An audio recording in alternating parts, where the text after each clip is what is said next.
wag na nga natin patagalin ang usapang ito. Ang paliwanag kung sino ang posibleng papalit kay Justin Brownlee ngayong Game 4 ng 2025 PBA Finals, lalo na may right hand injury siya na maaaring makaapekto sa kanyang performance o tuluyan hindi siya makakalaro.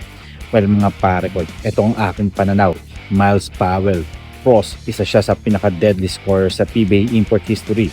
Malakas sa isolation plays shooter mula sa ilabas at kaya gumawa ng sarili niyang tira.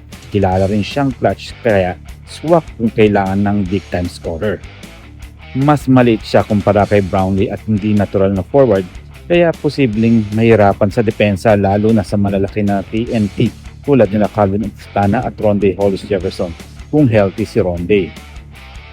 Andrew Nicholson, legit 6'10 scorer. May post moves, malakas sa ilalim at may 3-point shot.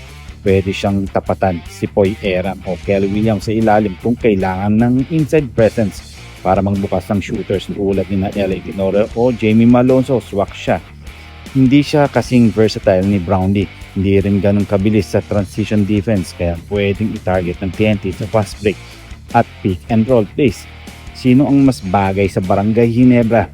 Kung scorers ang kailangan at ipapahinga si Brownlee, si Miles Powell ang mabilis na solusyon, lalo na kung maglalabasan na perimeter scoring.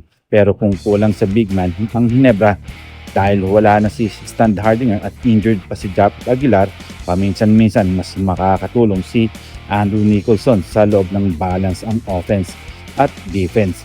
Ito ang konklusyon.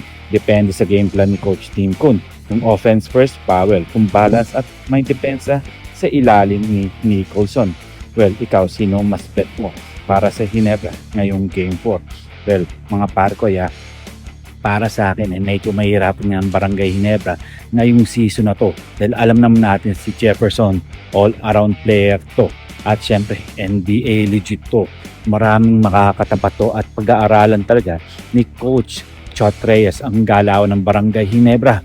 Pero, with or without import ang Barangay Ginebra, lalaban at lalaban to no matter what. Alam naman natin, magaling talaga si Coach Tim Kuhn dating sa finals. Pero, hindi ganun kadali yun dahil nga, ang TNT katropa talagang matindi rin to pagdating sa finals. Mahirap talunin. Baka natatandaan nyo, tinalo nga ng TNT katropa ang Barangay Ginebra noong last season, kaya kailangan bumawit ng Barangay Ginebra at mag-step up sila RJ Malonzo at ang ibang player ng Barangay Ginebra. Well, kayo mga parkoy, ano nga ba posibleng mangyari ngayong Game 4? Makakapalag kaya ang Barangay Ginebra kung meron silang import o wala?